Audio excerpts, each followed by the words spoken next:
Hello and welcome to the Pointless Movie Review. I'm your host, Kyle Draper. With me, Graham Bergeron. so Graham, it's just the two of us, because we're the only one who saw the movie. But tonight we're covering Supergirl. We just saw that on Wednesday for a early screening. I guess we can talk about it really quick, without spoilers, and then give away the spoilers after that. Sure. We'll just treat this as a bonus episode. When will this come out? Saturday, probably.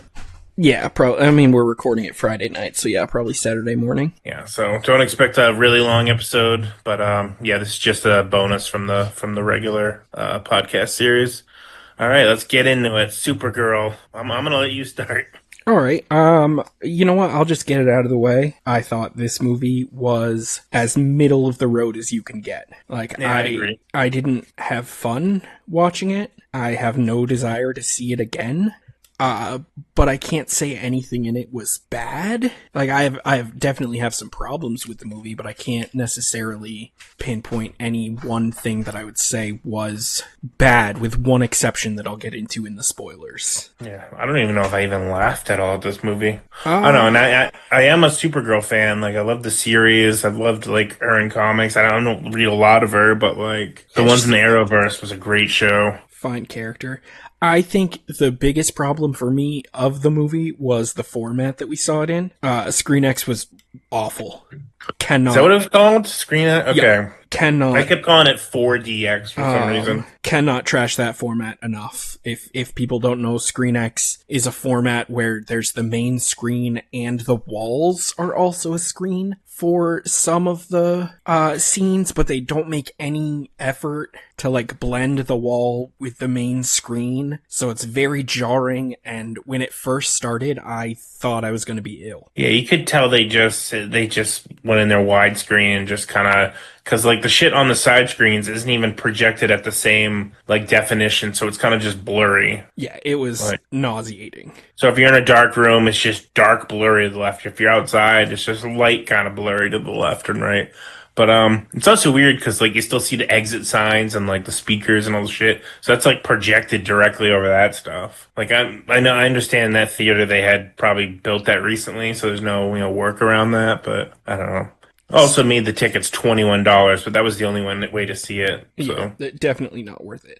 I would say all in all, I don't think that the movie in general was worth seeing. They always say for movies that it's made for the big screen. I feel like this movie was made to be watched on a 70-inch TV. The action scenes were a little too blurry on the giant screen, and the colors were a little too muddled. I think it would look better on a high-definition TV. I think we can immediately get into spoils. I think they know how we feel about this movie. So I thought she played a good Supergirl. Yeah, there's nothing wrong with, what's her name, Millie Alcock? Is that what it is? The version of Supergirl that they were looking for, I think she played very well. She did the job. What was required.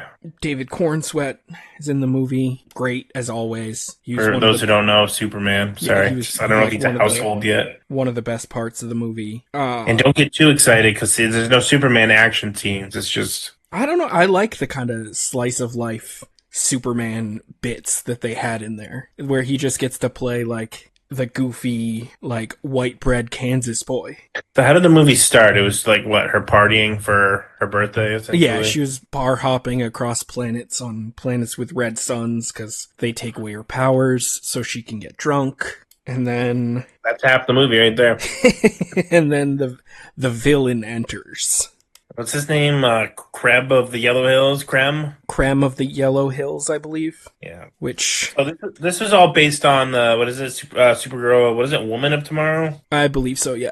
By Tom King. So they took it directly from a graphic novel, so they didn't do what I feel like they do with most superhero movies and take bits and pieces, and, they just, pretty sure, just put that on the screen. I don't know. I think he was exactly what you were expecting as a villain going in. Bland, uninteresting. But I feel like that's entirely on the actor. I feel like they tried to make him interesting. I like that he, in all of the early scenes that he's in, every time he's doing a violent act, he's also snacking.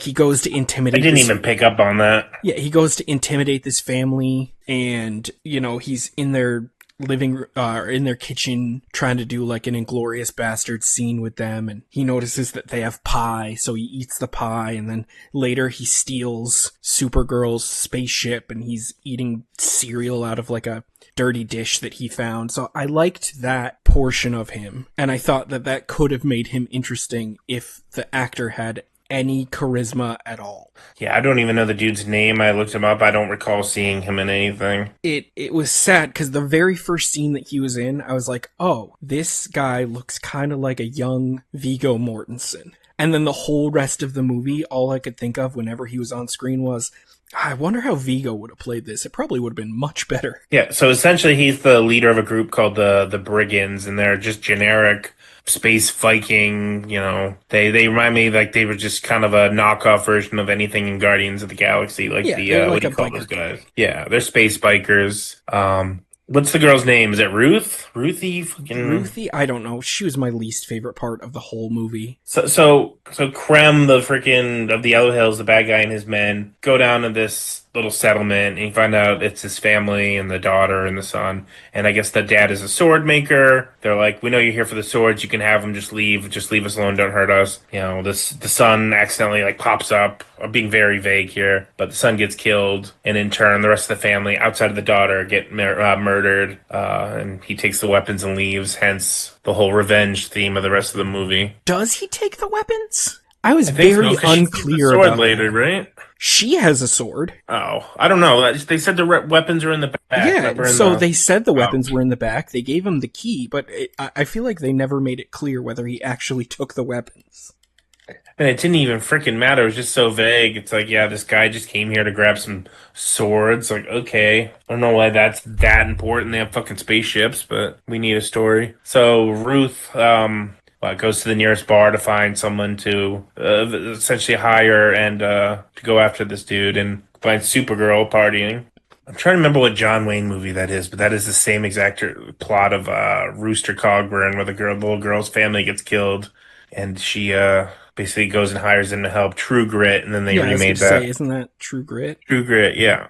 What happens after that? I need help here. So, Ruthie goes to the bar asking for help. Some ruffians steal her sword, and Supergirl comes in to help, even though she's drunk, and gets the shit kicked out of her because they're on a planet with a red sun. And she gets the sword back, and then this little girl decides that, oh, I'm gonna pin all my hopes on Supergirl to try to get my revenge. She goes to her ship the next day to be like, oh, you gotta help me out. They start bickering. In the background, Krem and his brigands steal Supergirl's ship because theirs got destroyed by Ruthie's dad. And in the process of stealing Supergirl's ship, they poison her dog Crypto, and Yeah, I was that going to sets gloss off. over that. I forgot about that. Yeah, and that sets off the plot of the whole movie, because Supergirl was telling this little girl to kick rocks until she had a reason to go after him. And the whole time, which will be brought up probably a couple other times, well, we don't need to, but the same old speech you've heard a million times in a million different movies, from Batman to Count of Monte Cristo to freaking, I don't know, I tried to come up with a list earlier, but the whole revenge isn't going to bring your family back. Revenge won't make the pain go away. All the cliches of why the girl will ruin her life seeking revenge for the people that killed her family. The more I think about that, the less it makes sense in the context of the movie. Like, I get that, like, the revenge aspect wouldn't help the little girl, but at the end, she's like, it's not even about revenge. Like, this dude just needs to die. And she had already killed someone by that point. So, I don't know. I feel like that message was very muddled, and everything kind of felt hollow, because the only reason that Supergirl was there was to get the antidote for Crypto. Like, she didn't care about Ruthie's revenge. There's a whole side plot about the brigands being from, like, an all-male species, so they would capture women to propagate their species. That whole thing is glossed over and, like, almost feels like an afterthought at the end of the movie. Yeah, the whole time you're like, yeah, these guys are pillaging and essentially raping these women because, I mean, yeah, they don't show that, they don't mention it, but, like, I mean, what else could be implied? That they would be kidnapping all these young women and locking them up in their ships. But the dog is dying. I don't even know where we go from there. So Lobo appears at yeah, they some go on their point. space adventure and they eventually run into Lobo. What did you think about Lobo? I don't know. He was adequate. I think Jason Exactly Momoa. what I thought would happen. Like I don't. I thought Jason Momoa Lobo's played. cool. I was never the biggest Lobo guy, but like I don't know. I haven't seen him in live action, obviously. I think this was the wrong movie to introduce him. I don't know. He didn't tonally fit the movie. Like Lobo's a very goofy character. Essentially, I always hearkened him to like DC's Deadpool. Yeah. And that's just not the tone that the rest of the movie fit into. And I kind of wish that the rest of the tone fit into it because he made the movie a lot more interesting. But I didn't think he fit in with the rest of the movie. What was all the with all the planets in this? They were just so freaking boring, lacked colors. Like here's the brown planet, and here's the kind of green planet here. Oh, there was Outside of nothing. showing Krypton, which is still I don't know. I feel like they should have done better on that too. And I'm just used to seeing it like from Man of Steel. I mean, it kind of just looked like Rivendell or something to me. I mean, the flashbacks on Krypton were my favorite part of the movie. Like, that little 10-minute segment was the most engaged I was at the entire movie, and I wish that they had just adapted that flat out. Well, I was gonna say my favorite part of that movie is just the one little scene where it shows what's her dad's name? Freaking Not Jor-El, Zor-El? Zor-El, whatever, Superman's uncle. And he's like, look, or he just looks up and you see Clark's, Kal-El's ship leaving because he leaves years before the destruction. Because every other movie, show, cartoon always is him leaving as the planet's collapsing around him. This is like just like a Tuesday morning. I mean, I get it. It's cool though. I liked what they did with the Argo stuff. That they kind of like Argo as a city like separated itself from Krypton before it imploded and like lived on its own for a while, but the exposed kryptonite from the planet dying kind of like slowly poisoned them. It Yeah. was Supergirl is how much younger than Clark? I want to say I think they said in the movie that she was conceived like 8 years after he left. Because isn't she 23 in this, and he's let's say early 30s or 33? Yeah. So let's say 10 years. So yeah, her father basically builds a escape pod from Jor-El's plans. It's like I'm gonna send you to where your cousin is. Your mom's dying from this new radiation because the crust of the Krypton is opened, and now everyone's dying from kryptonite radiation. I don't know. Am I missing anything? It's really that boring. I can't even get into it. Yeah, I mean, nothing super interesting happened. It's to Yeah, Earth. she arrives on Earth, and all this is happening while she's on a side quest to, Yeah, these are obviously all like, flashback. while she's on Gray Planet number 4, trying to find Krem to get the antidote to save Crypto. I don't even know what's next. There's that battle scene with Lobo, like Yeah, I mean, they're just in that village. they pretty much We just can speed it repeat up and themselves. gloss over some stuff. Yeah, they repeat themselves until the final showdown, I guess, where for some reason the brigands have the foresight to park on a planet that has a green sun, which is that even a thing from the comics? I've never heard of a green Oh, sun. you know more DC than me, but I've never heard of I can't go to this green sun planet, it will kill me. Yeah, they don't even explain it in the movie. Like, is the sun Unless the infected sun is with kryptonite, son, why would it matter if it's green? I would imagine that like the radiation from the sun is kryptonite or so. I don't know. They don't explain it, but she gets laid out. It's like the fourth time in the movie that her powers get stripped for no reason other than the movie would be over if she had her powers the whole time. Yeah. Because then again in the final battle, like the Krem also just magically has kryptonite and shoots her with it to take her powers away again.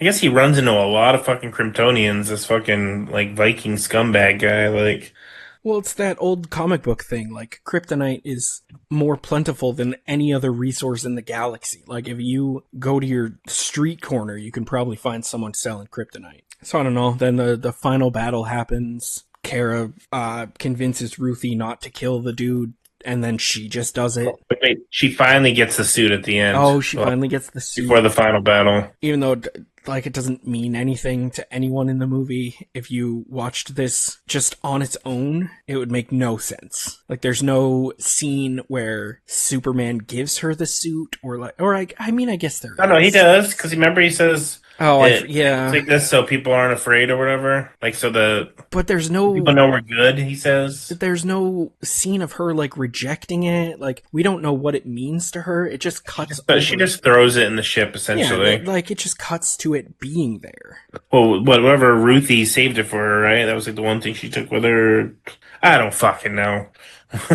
And that, so the final battle happens, and that leads me to my biggest complaint of the movie is I don't know if this was a note from James Gunn or because he's running DC Studios right now, but the music in this movie I found insufferable. Like, I don't know if the director just wanted to make a James Gunn style movie where they inputted music into various scenes, but like, they are not James Gunn. The music didn't add to the scene, it didn't fit the scenes. If I wasn't there with you and Jen, I probably would have walked out during the final battle of this movie, because when the like soulful Gen Z girly pop rendition of The Middle by Jimmy Eat World started playing, Oh, that's I right. was done. I checked out. It is the only time in my life that I've ever been upset to hear that song.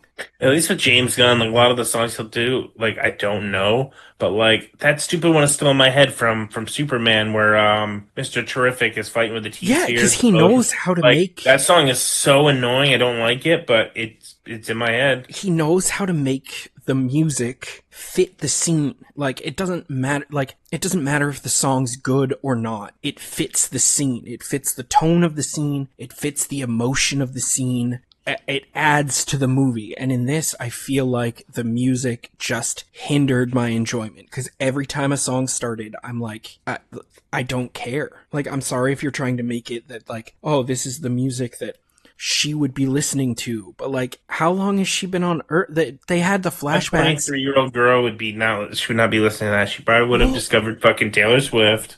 they had it really bothered me. They had one of the flashback scenes when she first got to Earth, and she was, I don't know, in like Superman's apartment or something, and then all of a sudden she pulls out an iPod and puts on headphones, and it plays a song that has nothing to do with the Oh yeah, when movie. she's saying how she But misses she's like still talking to Crypto in Kryptonian. So like, how long has she been on Earth that she already has like Earth music tastes? Like she yeah, puts, she's saying she misses her home and everything, and then like she's listening to a song that's not from her home. Why the fuck does she have some ancient iPod? I mean, that doesn't really she's matter. doing, well, it's because it's Guardians of the Galaxy. Like she She's goes to a bar on an alien planet and finds a way to plug her music into an alien jukebox so that they could have an Earth-based girly pop song playing. I don't know. It did not work for me. one of the things that irked me, and I'll keep it short, but like she's complaining to Clark, "Well, I have nobody," blah blah blah. It's like, girl, you fucking grew up with your parents. At least you met your parents. Clark was a fucking baby, so never even friggin' met them. They sent him to be a fucking warlord. At least she like up until her teenage years, like knew them. Like, and then she's bitching she has no one. Like, you tell me she didn't meet the Kents, and they're not essentially a parental figure in her life either. Like, I don't know. But Clark is like, "Oh no, I know how you feel." It's like, what? I mean, I get it from her perspective. Like, he got sent away as a baby and he knows nothing of Krypton. Like, she wasn't born on Krypton in this adaptation, but she was still born like of Krypton. Like, she lived in a Kryptonian city for her first 16 years. Like, she watched You think she'd be happy to essentially, be out of there? She was like, a chunk of a city and could not leave. I mean, again, that's something that they could have got into if the whole movie had been about that. But I can imagine watching the remnants of your entire civilization die to being poisoned would probably have some trauma attached to it. And you can just listen to your trusty iPod. I asked Jen for her thoughts because she was with us. She said the movie was not as eloquent maybe as you, but she said it was John Wick with superpowers, and she gave it a 6.5. I think I gave it a solid 5 out of 10. Like it I gave was, it I had 5 as well. yeah, it was the exact definition of fine. Aside Yeah, from and the I can't music, see me ever watching it again. If it's on 4K for freaking cheap, because I'm like a slut when it comes to that, maybe, but like I can never really, even in 10 years, I can't imagine being like, yeah, I'm gonna watch that again. yeah, I can't see myself watching it again either. Like I'm not upset that I saw it, but I have no desire to see it again. And I did want to like it. Like, I hope it makes money. At least I see some people are commenting, "Oh, well, the reviewers suck and blah blah blah. They just don't like whatever." And I'm like, "Well, I mean, good. If it gets a bunch of people out there, it makes more money. It makes money, and we get more, DCU movies. Because obviously, I don't want this to affect it and fucking fail because we haven't even gotten Batman yet. Well, I am excited that James Gunn is working on the Superman sequel and that she is Like, apparently they're going to filming it right now. yeah, and she is apparently going to play like a large role in that. So I'm excited to see her character in a I mean, this is going to sound mean, but in a better movie. Yeah, I would like to see her again, but in more of a supporting role or a Justice League role. I think it'll be years before we can possibly need or want another Supergirl sequel standalone. One of the criticisms that I heard about this movie is, and I also kind of agree with, is one of my main criticisms of Superman is it feels like all of the two movies that have come out now feel like sequels to movies that we haven't seen. Like it Yeah, I feels guess. like there was a Superman 1 missing, and it feels like the Krypton stuff with Supergirl should have been its own movie before giving her this like solo space adventure. Yeah, they're just now skipping over Origins because everybody freaking knows it, so I guess it doesn't matter. And I get the reasoning behind it. I think it hurts the movies a little bit. I feel like the story would have hit more if we were more invested in this character.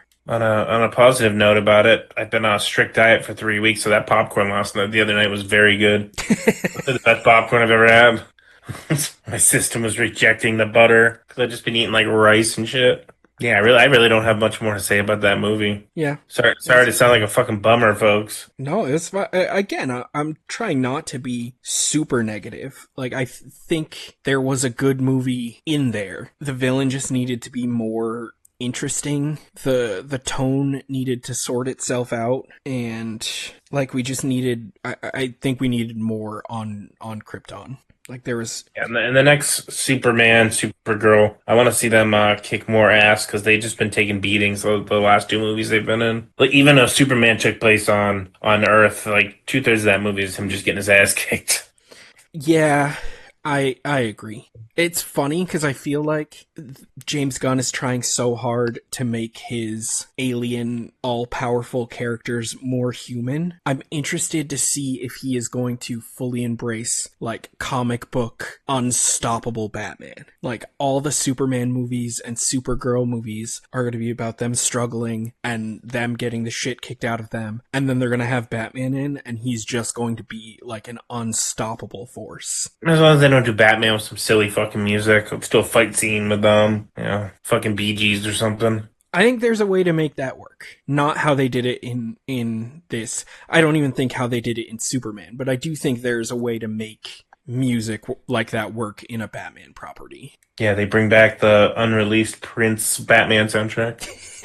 You can still hear that whole thing, right? It just didn't he like make an entire album for the whole thing, and they're just like, yeah, we're not going to release that. I forget the whole story, but I don't know. That whole thing there was there is like a finished album you can hear of a full, like, it might even be a double album, all Batman. I don't know a ton about the behind the scenes of that movie because that was a little before my time. I think I was like a couple months old when that movie was released. I mean, fuck, I was in like second grade when that came out. I vividly remember that. No, I was in first. Holy shit. Yeah, first grade, 89. But final score, what did you give it? 5 out of 10. So I gave it a 5. Jen said 6.5. So let's give it a 5.5. Sure. All right. I would Pointless say, review. Supergirl, 5.5. I would say if we're going to try to make our own custom rating score, that the movie was pretty pointless. There we go. I don't know. Any other notes? I meant if you're not expecting much, I guess go see it. But if you're disappointed, don't blame us. Yeah, like I said, I would recommend seeing it, but probably wait till streaming. Yeah, I think it's going to be on sooner than later too. Go see Masters of the Universe instead. Fuck that. All right, well, keep your movies pointless. Keep them pointless.